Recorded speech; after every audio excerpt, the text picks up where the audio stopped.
Ang ginagawa ko, naglalagay muna ako ng lip gloss. Ito siya guys ha, Sugar Body. Ayan. Tapos nagbe-blend na siya sa lip gloss ko.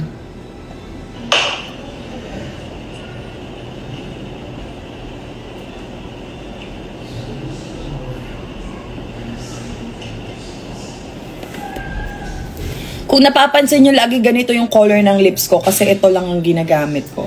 Meron pa isa, papakita ko sa inyo. Galing din sa makeup kit ko to. Ito naman yung nub. Ubus na kasi yung lay ko eh. Sana nanonood si Ate Donna. Padalan na nila ako. Ubus na yung lay ko. Kasi red yung lay. Yung talagang favorite kong ginagamit. Ito pa yung nub ko. Ayan o.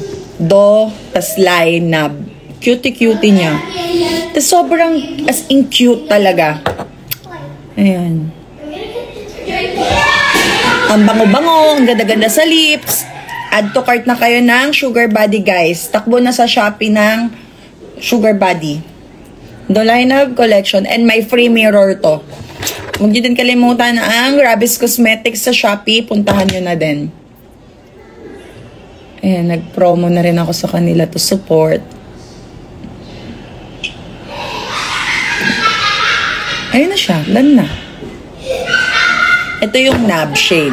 Ako pumili ng shade na to kasi I am sobrang favorite ko ang parang beige, brown, gano'n. Tapos tingnan nyo yung kay Ate Donna, ma-pink. Ayan. Tapos yung kay Ate Jelly red talaga. So, try nyo. Wala kasi akong sample dito dahil hindi naman ako nagla-live selling ng mga products. Sinishare ko lang sa inyo kung ano yung ginagamit ko talaga. Kaya ako sa inyo, mag-add to cart na kayo sa Sugar Body and Rabis Cosmetics. Support nyo yung mga local brands na, ayan, dito ko lang nilalagay yung mga brush ko. Yan, nalagay lang siya dyan. Ay, putik. Sorry po. Ayan, bigyan lang tayo konti. Done na. Ayan na yun, guys. Yun yung makeup ko.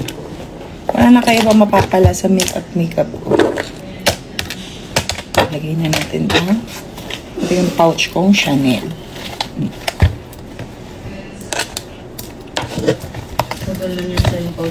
Oo. Sobrang na nga siya. Gutay-gutay na. Tapos tignan nyo yung makeup kit ko talaga. It's Chanel also.